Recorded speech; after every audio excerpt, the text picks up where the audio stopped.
This is the story of a little-known warship of the United States Navy. Her name was the USS Halsey Powell, and she carried the designation DD-686 on her bow. She was a World War II-era Fletcher-class destroyer, with a story worth remembering. It begins when Halsey Powell was born in the Staten Island shipyards of New York's harbor. It came close to ending off the coast of Japan in March of 1945. But she survived, and her story continued. And while the ship served the U.S. Navy for years to come, this story ends when the war ended. I hope as you hear this tale of the sailors and officers that served aboard this vessel, that you too, as I did, will come to more fully appreciate their bravery, their sacrifice, and the loss these young men endured. They stepped up in their country's time of need and did what they believed needed to be done to preserve a way of life they cherished and loved so much they were willing to risk their very lives to preserve it.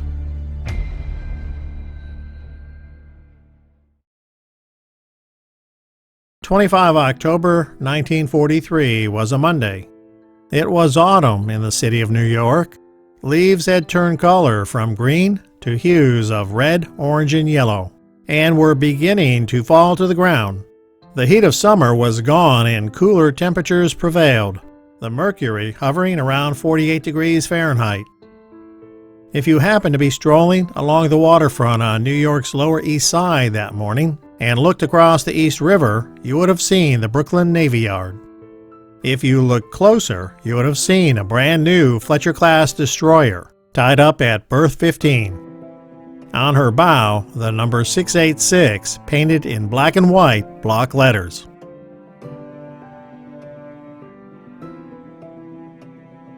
Nine months earlier, on 3 February 1943, across the upper bay of the New York harbor, on the north shore of Staten Island in the Bethlehem Steel Shipyard, it was a cold Wednesday morning. Workers were busy laying down the keel to another new vessel. To these workers, it was likely just another of the 44 destroyers the yard would construct during the war. Throughout the spring and summer of 1943, hull number DD-686 quickly took form. 147 days later, on 30 June 1943, the vessel slid down the ways and into the waters of Newark Bay. She was christened the USS Halsey Powell in honor of distinguished World War I Navy officer and Destroyer Division Commander Captain Halsey Powell. Yard tugs eased the vessel over to the outfitting dock, and over the next 2 months, the ship's finishing touches were completed. Shipyard technicians fired the boilers, brought the vessel to life. They checked and tested her systems and equipment, making sure everything worked as advertised. Finally, in late October 1943, the U.S. Navy was satisfied. Down in Norfolk, Virginia, the ship's new crew was being assembled. They were sent to New York in mid-October to meet the new vessel that would eventually become their workplace and their home.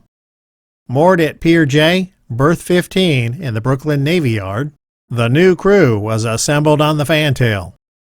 After an invocation given by Lieutenant Junior Grade Alan Wynne, Captain Harold McKittrick gave the order to place the ship in commission. Commander W.T. McGarry read his orders and accepted command of the USS Halsey Powell. At 3 minutes past the noon hour on Monday, 25 October 1943, the officer of the deck, Lieutenant P.P. Vail, Jr., made the first entry in the ship's log. It stated, "The USS Halsey Powell was placed in full commission and posted her first watch."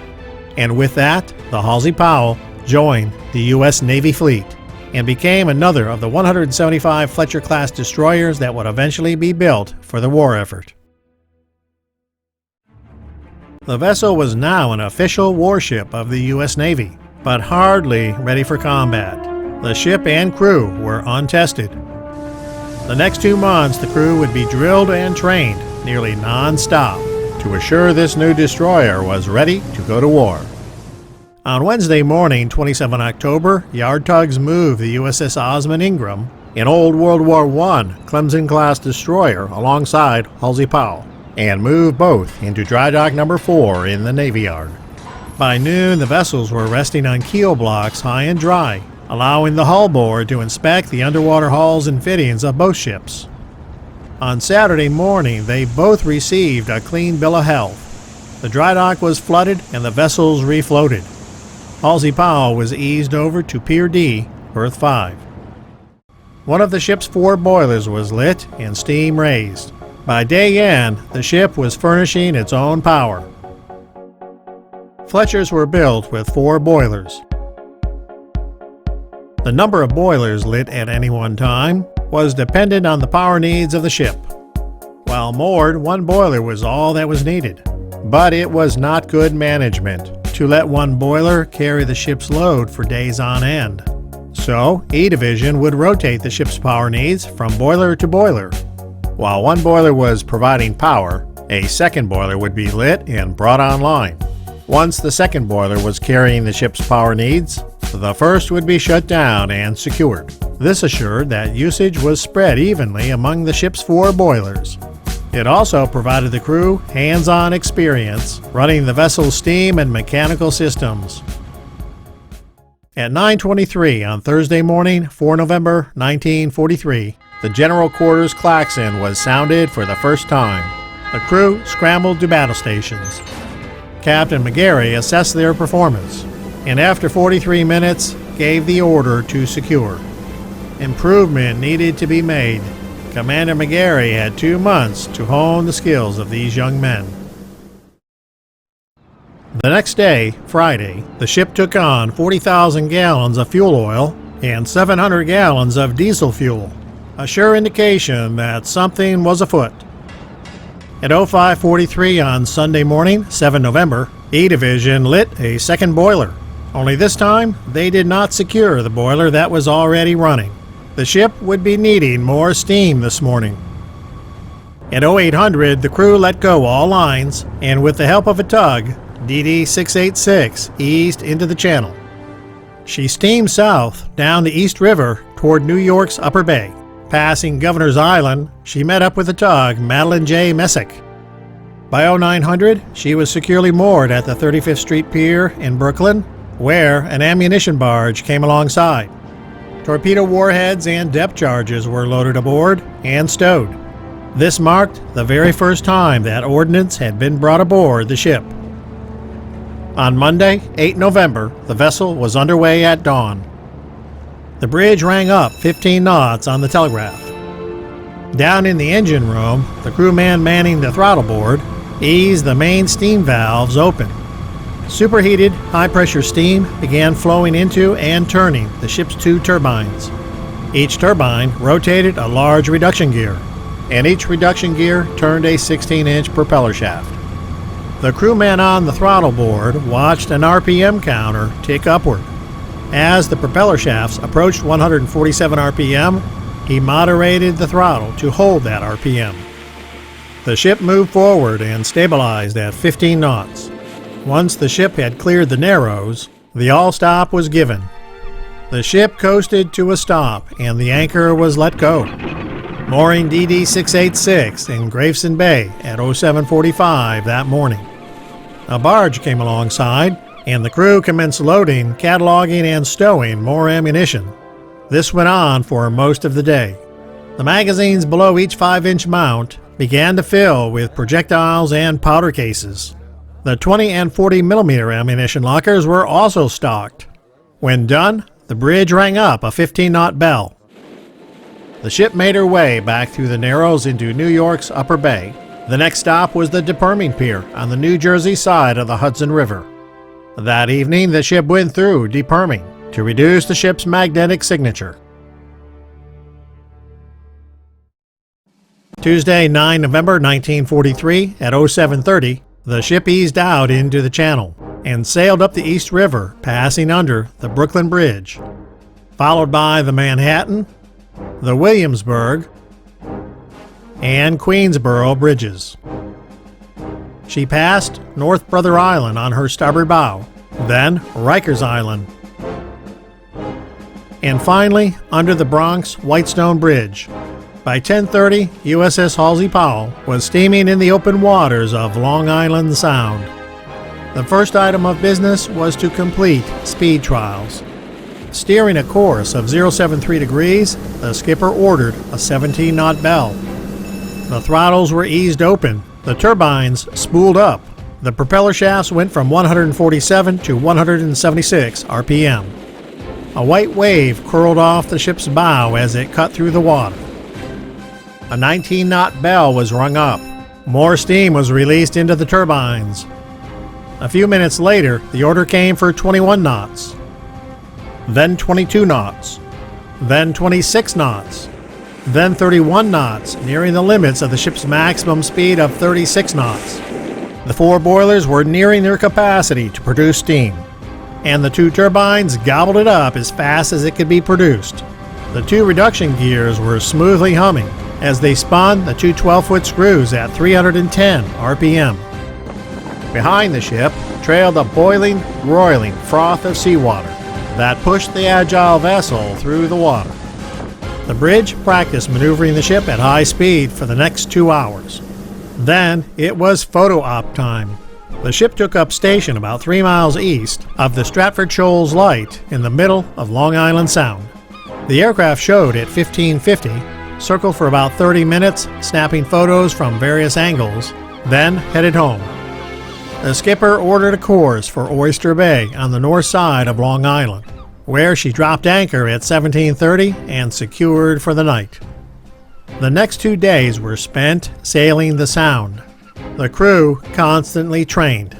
They checked and calibrated equipment, completed engineering trials, conducting fire drills, and of course, general quarters drills. Nights were spent anchored in Oyster Bay. By Friday, 12 November, steaming up and down the Long Island Sound was over. Halsey Powell returned to the more congested waters of New York Harbor, back down the East River, past the Statue of Liberty, pulling into the Navy Supply Depot in Bayonne, New Jersey, a little past 1400. After food and other stores were loaded, Halsey Powell moved across the harbor to the 35th Street Pier in Brooklyn and took on over 50,000 gallons of fuel oil. The large amount of stores and fuel taken on could only mean one thing: they would not be returning to port for a while. On Saturday morning, 13 November 1943, Halsey Powell cast off from the 35th Street Pier, sailed through the Narrows into the lower bay of New York Harbor. By 11:40, she was officially out on the high seas. Captain McGarry ordered a course south down the U.S. coast toward Cape Hatteras. Destination, Bermuda. At 1400, the ship commenced zigzagging operations. This was, after all, the open sea, and the world was at war, and German U-boats frequently patrolled off the east coast. Over the 2 days it took to make the 660 nautical mile trip to Bermuda, training and drill continued for the crew of the Navy's newest destroyer. On Sunday, 14 November, General Quarters was sounded, and the crew went to battle stations. The 5-inch gun crews were ordered to load their weapons. They had practiced this routine many times before on the practice loader, never actually firing anything. Today, they weren't on the practice loader. They were in the gunhouse and had just been told to load a live round. Down in the gun magazines, crewmen selected general-purpose projectiles, loaded them in the hoist, and sent them up to the handling room. Others loaded the hoist with powder cases and sent them up as well. Up in the gunhouse, a powder man grabbed the powder case and dropped it onto the ramming tray. At the same time, the projectile man grabbed a 55-pound projectile from the hoist and dropped it onto the tray in front of the powder case. He hit the ramming lever, and a large hydraulic spade rapidly rammed everything up into the breech. The breech block slid up, locked into place, and the gun was ready to fire. All that needed to be done was the pointer press the firing pedal. Lookouts checked the horizon to assure no vessels were anywhere to be seen. Then, one by one, each gun crew was given the order. They fired their 5-inch general-purpose projectile harmlessly downrange into the sea. The crew of the Halsey Powell had just fired the ship's guns for the very first time. The ship's 40mm Bofors guns and all 6 of her Oerlikon 20mm machine guns were also live fired for the first time that afternoon. The 2-day voyage also provided the opportunity to complete a required structural firing test, a sort of torture test of the hull's strength and integrity that involved running at full power and firing all guns at the same time. When the smoke cleared, the ship was still afloat and watertight. DD-686 was approaching Bermuda late morning on Monday, 15 November. By 1340, the ship was safely moored next to the USS Altair, an old destroyer tender in Berth 2, Great Sound, Bermuda. Arriving in Bermuda began a month of nearly non-stop training and drill, after which they would be on their way to the Pacific. The first full day there, the vessel remained in port, affording the crew time for shore leave to explore the island. But Wednesday morning it was back to business. At 0730, the vessel maneuvered out of Great Sound. The crew conducted fire and damage control drills all morning. At noon, Halsey Powell met with SS-83, an old World War I era submarine, and the ship's soundmen spent the afternoon searching for and chasing the elusive sub. Halsey Powell returned to Great Sound for the night, moored alongside the USS Marshall, another freshly minted Fletcher-class destroyer in berth D2. Thursday, Friday, and Saturday brought more anti-submarine exercises, returning to port each night. This routine was typical of most days. Sail out into the operating area in the morning, conduct a day of training and drill, and return to port for the night. Sunday, 21 November, the crew was introduced to and practiced passing mail between ships, towing exercises, and gunnery practice. However, instead of returning to Great Sound, DD-686 would spend the night at sea. At 17:17, sunset was observed and the vessel darkened. The bridge steered a course of 270 degrees, rang up a 12-knot bell, and began to zigzag. The Halsey Powell, in the company of the USS Marshall, spent the night patrolling the waters around Bermuda. After sunrise on Monday morning, the oiler USS Chepachet maneuvered alongside. A heaving line was thrown between the ships, a high line was rigged, and a heavy rubber fuel hose was suspended between the vessels, teaching the crew the finer points of underway refueling. The day also brought the ship's first visit and search exercise, which likely brought great glee to the 40mm gun crew as they fired their gun across the bow of the USS Marshall, the international signal to stop and heave to. The 2 destroyers then turned toward Bermuda. By 15:30, both were moored in Great Sound for the night. The next day, DD-686 was back in the Bermuda Operating Area for a day of training, and the ship again spent the night on patrol. The next day was Thursday, 25 November 1943. It was Thanksgiving Day. It was also the 1-month anniversary of the ship's commissioning.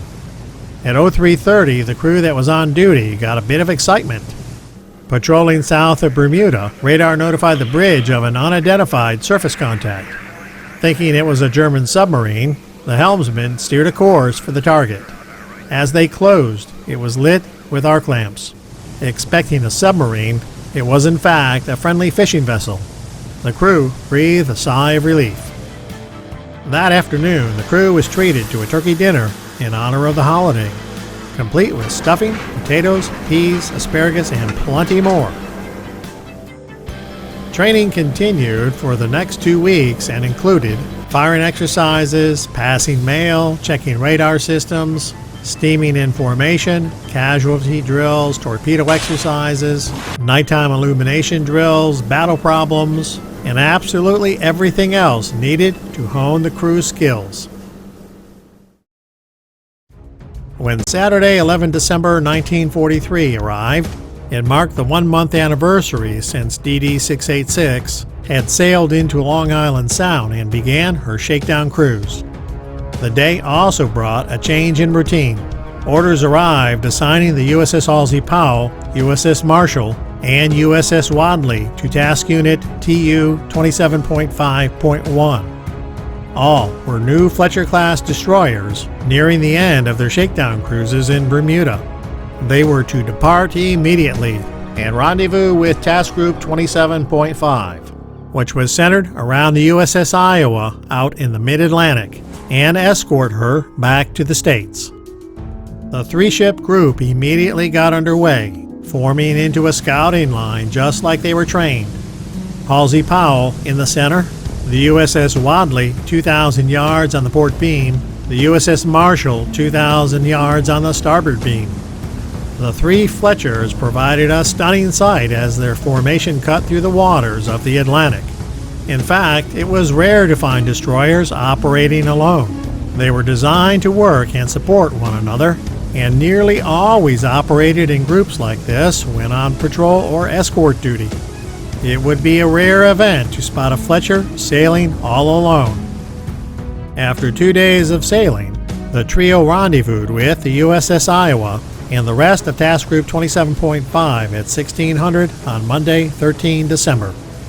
The three escorts that were in the group were relieved, and the Halsey Powell, the Wadley, and the Marshall took up stations around the huge battleship.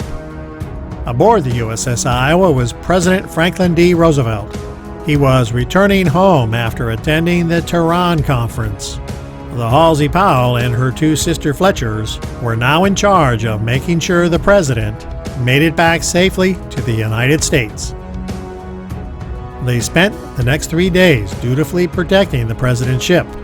On the morning of 16 December, the group entered the mouth of the Chesapeake Bay at 10 o'clock. The destroyers were released from escort duty and proceeded to Navy Operating Base, or NOB, Norfolk. By 1100, DD-686 was moored on the north side of Pier 5, with her first official mission under her belt. But there was no time for accolades. The following morning, Friday, 17 December, Halsey Powell and USS Marshall pulled out of Norfolk and set a course for Bermuda. The new ship and crew still needed to complete the remainder of their shakedown cruise. The crew continued to train and drill on the trip back to Bermuda until the Halsey Powell was back in Great Sound on Saturday afternoon. They spent the next 3 days completing the remainder of their shakedown. The ship received her departure inspection on Wednesday, 22 December, and sailed for New York the following day. The 2-day voyage to New York was used to complete the last 2 hull stress tests. The first being a full-power emergency crashback maneuver, another torture test of the power plant, machinery, and hull. It started with the ship running forward at flank speed.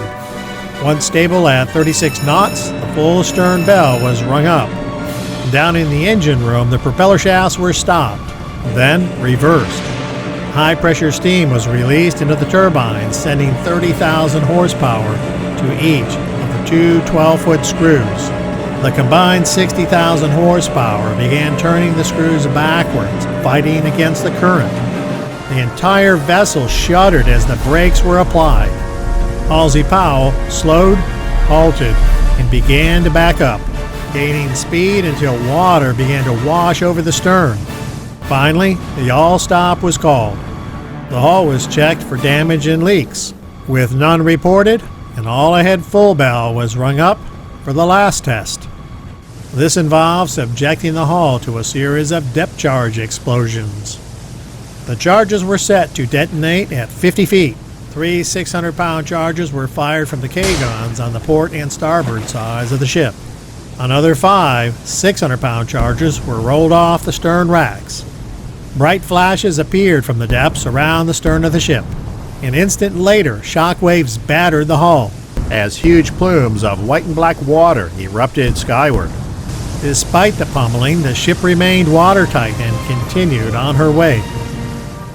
Halsey Powell entered New York Harbor, and by 1800 she was tied up in the Brooklyn Navy Yard, where, just 60 days earlier, she had been commissioned. It was Christmas Eve.